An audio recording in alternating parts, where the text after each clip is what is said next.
Anambra State Governor, Prof. Soludo, has sought the support of the government at all levels to help tackle the flooding menace currently ravaging some parts of the country. Hi, welcome to What's Happening. These are the top 10 stories. At number 1, the Anambra State Governor, Prof. Soludo, has sought the support of the government at all levels, agencies and individuals to help tackle the flooding menace currently ravaging some parts of the country, and particularly Anambra State. He made the call on Thursday when he visited the IDP camps of flood victims in Onitsha North local government area, which also hosted displaced persons from Anambra West. Soludo noted that the flood emanated and surged from Cameroon, and he asked the federal government to dialogue with the government of Cameroon with a view to proffering lasting solution to the flood devastation, which he said has unfortunately become an annual occurrence. At number 2, the Academic Staff Union of Universities has said it will sue the federal government over the registration of the Congress of Nigerian Universities Academics and the National Association of Medical and Dental Academics. ASU's counsel Femi Falana stated this in a report on Thursday. He asserted that the registration of Kanwa and NAMDA was unlawful according to the Trade Unions Act. He noted that only one union is allowed to be registered for all academics in Nigeria. At number 3, former Aviation Minister Femi Fani-Kayode on Thursday withdrew an attempted murder suit filed against his estranged wife, Precious Chikwendo. Prosecution counsel John Ijabemi made this known to Justice Ian Ekpo of the Abuja Division of the Federal High Court shortly after the matter was called for defendants to take a plea. The lawyer said the ex-minister in his withdrawal of case letter informed that the whole family members had sat and amicably resolved the matter without any rancor.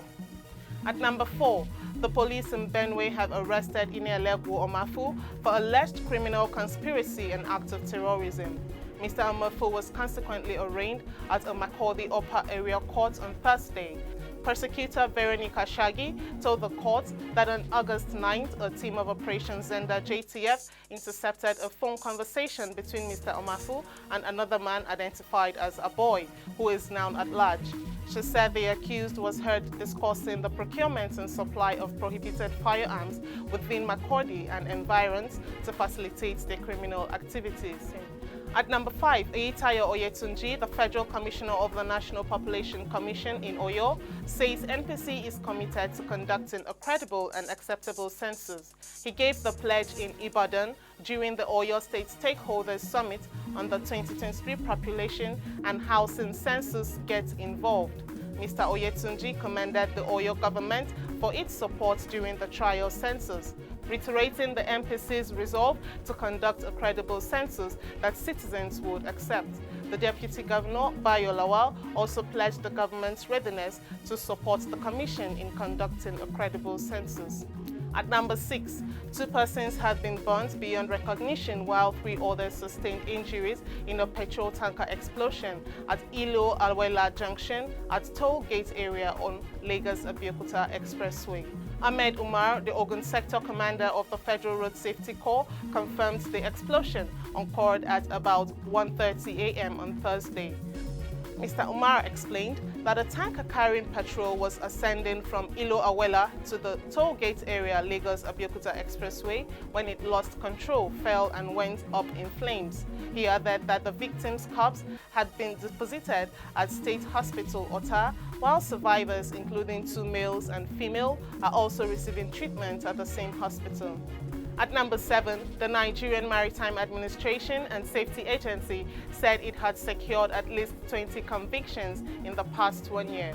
All 20 persons are serving a total of 119 years behind bars, with some giving an option of a fine. The Director General of the NIMASA, Dr. Bashir Jamo, disclosed this on Thursday at the 53rd session of the State House briefing organized by the Presidential Communications Team at the Aso Rock Villa, Abuja. The DG of NIMASA, who was providing key updates on the activities of his agency, said those arrested include perpetrators of poaching, piracy, and other crimes in the Gulf of Guinea.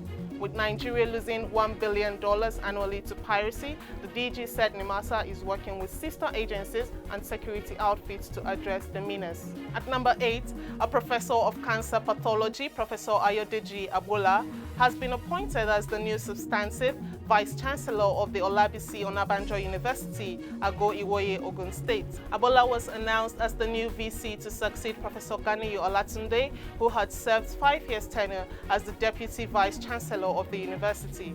The Registrar and Secretary to the Governing Council of the University, Femi Ogunwomoju, disclosed this on Thursday. Ogunwomoju said the appointment, which would last 5 years, will take effect from Thursday, October 13, 2022. At number 9, the Nigeria police have described as unacceptable the action of a policewoman carrying a handbag alleged to belong to Titi Abubakar, the wife of People Democratic Party candidate Atiku Abubakar. The yet-to-be-identified orderly was captured in a series of photos carrying the handbag and standing right behind Mrs. Abubakar at the unveiling of a women-based initiative in Abuja on Wednesday. Reacting to the photos, the force spokesperson, Olumuyiwa Adejobi, via his Twitter account faulted the action of the orderly, adding that she will be fished out for the right sanctions to be meted out. Finally, at number 10, more than 60 abortion clinics across 15 states have stopped providing abortion services, according to a study by the Guttmacher Institute, a reproductive rights advocacy research group.